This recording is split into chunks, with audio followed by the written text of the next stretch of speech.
Well, I just pulled over here in Blaine, Tennessee, near Rutledge, off of Rutledge Highway here, to show you where the late Hank Williams Cadillac was pulled over about 11:15 on New Year's Eve of 1952 going into 53. This here was the very spot. My Uncle Slick, Leonard Sutherland, which was a songwriter in his own right, he wrote a song that knocked Hank Williams off the top of the charts, and with a song called Let Old Mother Nature Have Her Way. He wrote it for Carl Smith, and it was Carl Smith's first #1 hit.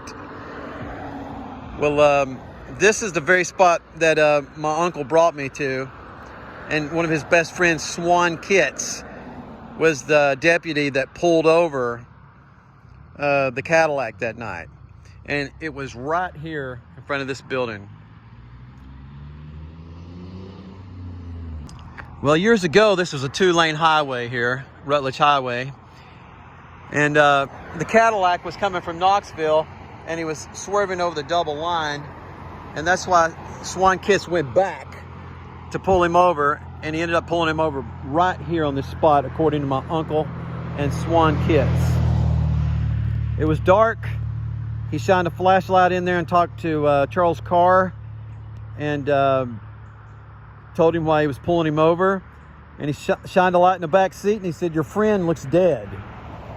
And he said, "No, sir, that's hillbilly singer Hank Williams, and he's asleep. He's had some shots for some back pain, and we're on our way to a show in Canton, Ohio." I think they just canceled a show. It seemed like in Columbus or somewhere. I can't remember now. But and he said, "Well, I just got back from the Korean War, and I saw dead people all the time, and your friend looks like he's dead." He said, "No, sir, please don't wake him up. He's supposed to remain asleep until we get there and get some rest." And he goes, "Okay." He goes, so he made him pay a ticket, and they were on their way. Now, there's a story a fella told me some years ago that's really fascinating. There's a home, an old brick antebellum home, way down the road here on the right. At the time, me and my girlfriend Jennifer were talking about getting married, and we really liked this house and we wanted to go look at it. So we went and met the owner, an older lady and her son, and they told us the story of the home. It was an incredible story. The home was there during the Civil War. Pre-Civil War, it was attacked numerous times by Indians, and there were small little windows up on the second floor to where they could fire rifles out of and try to conceal themselves from being hit by arrows. And there's people buried on the grounds. It's a really fascinating history for this area. The guy also, he said, "Hey, did you know Hank Williams' Cadillac was pulled over not far from here?"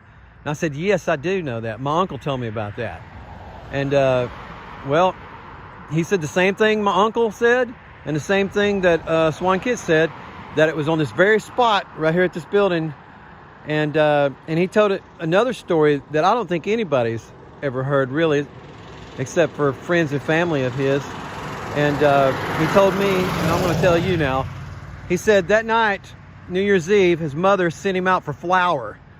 Wrapped him up in a coat and gloves and a toboggan, and sent him down the highway here to his grandmother's for some flour. So evidently she lived that way past the car, because that's the way he was coming. And it was really dark. There was no lights back then, you know. And he saw this new Cadillac. Wow, look at that. He saw this new Cadillac in the road with a police car behind it with the lights on. So he found it really fascinating. And so he rode around on his bicycle, around and around and around and around. He said 10 to 12 times until the officer said, "Kid, get on home." And then he left and he went on his way to get the flour and to take home to his mother. And on his way back, he said the cars were gone. I just thought that was the neatest story. A lot of people's never heard that story, and they sold that house since. If you're down here past Blaine, look for it on the right. It's an old brick house that's off the road. since then, it seems like there's some school buses parked there and some things. This is a beautiful home. Well, I hope you've enjoyed the video.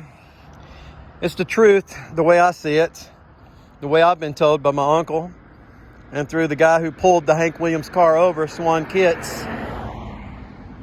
There's even been some conspiracy theories, some interesting ones. I'll share one of them with you that's kind of interesting, only because my uncle told me that right after Hank Williams' death, on all the interviews that Charles Carr gave, the stories were changing always. The first couple of weeks, his stories were never the same, and they came to an agreement, Swan Kitts and my uncle, that the Charles Carr guy was trying to cover his tail in some way or another, which, you know, that's what they were thinking. They could be wrong, and it's not the gospel, of course, but one of the theories is that Hank Williams had another shot, that somebody else gave him another shot. I'd made another video years ago when the iPhone first came out, and I didn't know anything about iCloud, and the phone crashed. If anybody knows how to get a SIM card or whatever out of it, I have an interview about this very subject with my Uncle Slick, and I'd love to be able to put it on YouTube. But yeah, the story was that the car boy knew he was dead, and he just wanted to get him out of town, and he didn't want to get in trouble. You know, he was young. I can't remember the age now. Haven't studied the subject in a while, but he was 17 or 18 or something at the time, and he just wanted to hightail it out of here, really. And the story about Carr saying that Hank Williams got out of the Cadillac and walked around it and stretched and all that stuff, my uncle and Swan Kitts just found that very hard to believe. They said it never happened. But like I said, that's their opinion. None of us were there. Nobody alive today that was there. But as far as I know, and they say if you hear it any other way, it's wrong, because this is the very spot the Hank Williams car was pulled over that New Year's Eve way back in 1952 going into 53. Come on down to Blaine, Tennessee on Rutledge Highway and visit it sometime. It should be a historic spot. It should have a marker over there, I think, but it doesn't. And go on down the highway there and check out that old red brick house I was telling you about. I'm going to leave you now with a dear friend of mine, Randy Nash, a heck of a drummer. We've known each other since we were probably 14 or 15 years old. Played music all over the country together. A great guy, honest as the day is long.